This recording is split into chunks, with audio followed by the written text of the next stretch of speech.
ప్రభునందు ప్రియమైన శ్రోతలకు వందనములు. ఈ పోడ్కాస్ట్ కార్యక్రమం నాకు స్వాగతం. మీ అందరి కొరకు ఈ కార్యక్రమమును ప్రసారం చేయుచున్నాం. విని దైవాశీస్సులు పొందుకోగలరు. ప్రియ శ్రోతలారా, యేసుక్రీస్తు నామములో మీకందరికీ శుభములు. అందరూ బాగున్నారా?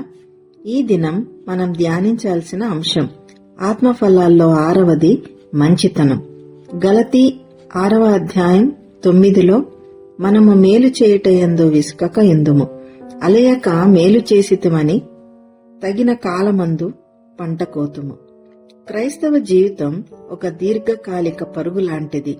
కాబట్టి అలయక అంటే అలసిపోకుండా, నిరుత్సాహపడకుండా ఉంటే, మేలు చేయడం అంటే క్రియల ద్వారా నీతిని వెతకటం కాదు, కాని దేవుడిచ్చిన కృపారక్షణలను విశ్వాసం ద్వారా పొందిన వారి పట్ల ఆయన కలిగి ఉన్న ప్రణాళిక ప్రకారం జీవించడం.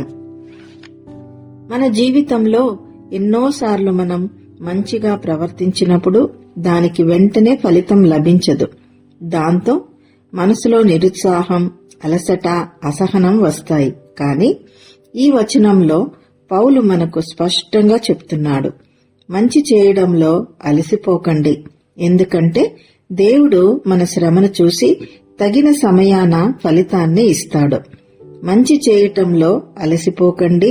మనం ఎప్పటికీ మంచి చేసే ఉత్సాహాన్ని కోల్పోకూడదు. మనం మంచి చేసిన వెంటనే ఫలితం కనపడకపోవచ్చు, కాని దేవుడు ప్రతి నష్టాన్ని చూసి గుర్తుంచుకుంటాడు. తగిన కాలమున పంట కోయడం అంటే మనం శ్రమపడి విశ్వాసంగా పంట వేసినట్లయితే తప్పకుండా ఫలితం వస్తుంది. ఉదాహరణకు యోసేపు జీవితం.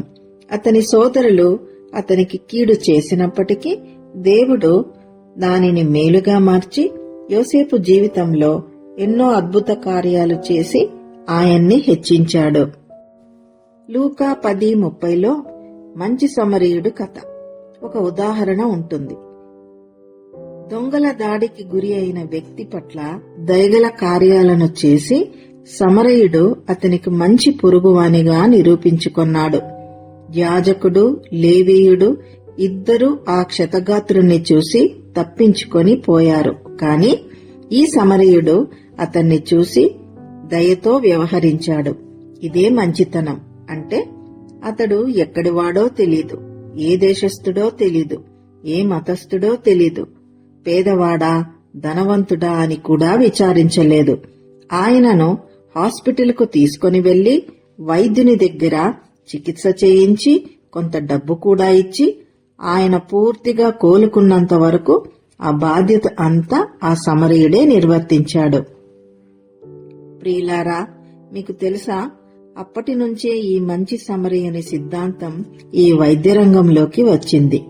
డాక్టర్స్, నర్సెస్ వారు చేసే సేవ నిస్వార్థంగా, న్యాయపరంగా, రక్షణ కలిగించేలా ఉండాలని ఆ సిద్ధాంతం సారాంశం. ఇందులో మనం నేర్చుకోవాల్సింది ఏంటంటే, మంచితనం అనేది మానవతా దయ. అంతేకాని అది మతం, జాతి లేదా స్థితిని, పరిస్థితిని బట్టి కాదు. అవసరతలో ఉన్న వారికి సహాయం చేయడమే నిజమైన దేవుని స్వభావం. మనము యాజకుడు, లేవీయుని వలె అవసరతలో ఉన్న వారి నుంచి తప్పించుకుని వెళ్లిపోతున్నామా, లేదా మంచి సమరయుని వలె వారి అవసరతను గుర్తించి ఫలితాన్ని ఆశించకుండా మంచి చేస్తున్నామా? మనల్ని మనం పరీక్షించుకోవాలి. 3వ యోహాను 1:11లో, ప్రియుడా, చెడు కార్యమును కాక మంచి కార్యమును అనుసరించి నడుచుకొనుము. మేలు చేయువాడు దేవుని సంబంధి, కీడు చేయువాడు దేవుని చూచినవాడు కాడు. ఈ వచన వివరణలోకి వెళ్తే ఇది మానవ సంబంధాలు, విశ్వాస జీవితం మరియు మన పాత్రలపై గొప్ప మార్గదర్శకంగా నిలుస్తుంది. ఈ పత్రికలో థియోత్రెఫే అనే వ్యక్తి చెడుకు ఉదాహరణగా నిలిచాడు. ఇతడు ఇతరులను అపహాస్యం చేశాడు. యోహాను వంటి అపోస్తలులను తిరస్కరించాడు. దేవుని పిల్లలను సంఘం నుండి బయటకు నెట్టాడు. మన జీవితాల్లో మనం ఎవరిని అనుసరిస్తున్నామో అది మన మార్గాన్ని ప్రభావితం చేస్తుంది. ఒకరి జీవితంలో దేవుని ప్రభావం ఉన్నప్పుడు అది వారి మాటల్లో, పనుల్లో, వ్యవహారాల్లో స్పష్టంగా కనపడుతుంది. సంతోషంగా సేవ చేయడం, నిజాయితీగా జీవించడం, మేలు చేయుటలో ఇతరులను ప్రోత్సహించడం, ఇవన్నీ దేవునితో మన బంధాన్ని చూపిస్తాయి.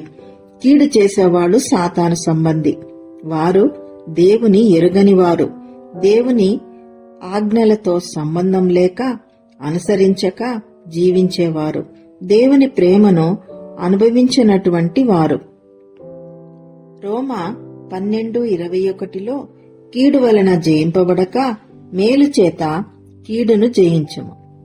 ప్రియులారా, మంచితనమే మన ఆయుధం, ప్రేమే మన రక్షణ. రూతు యొక్క త్యాగం, విధేయత, నమ్మకం ఇవన్నీ మంచి ప్రవర్తనకు చక్కటి ఉదాహరణ. ఆమె దేవునికి నమ్మకంగా ఉంది, మంచి ఫలితాలు పొందింది. ఆమె ద్వారా దావీదు వంశం ఏర్పడింది. ప్రియ శ్రోతలారా, మన జీవితంలో ఎవరిని ఆదర్శంగా తీసుకొని మనం జీవిస్తున్నామో మనల్ని మనము ఈ క్షణమే పరీక్షించుకొని మన విశ్వాసంలో మనం పడిపోకుండా విసుకక మేలు చేస్తూ జీవిస్తాం. అందువలన మన ద్వారా మేలు పొందినటువంటి వారు మన దేవుని ప్రేమను తెలుసుకొని వారు కూడా వారి జీవితంలో మేలు చేస్తూ దేవుని సంబంధులుగా ఉండాలని ఆశిస్తాము. ఆమెన్. ఈ కార్యక్రమమును గూర్చి మీ సలహాలు మరియు మీ ప్రార్థనా అవసరతల కొరకు మమ్మను సంప్రదించవలసిన మా ఫోన్ నంబర్ 9485508539 మరియు email ID info@fibaonline.org.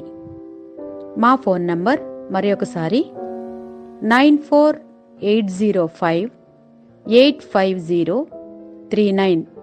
Email ID info@fibaonline.org.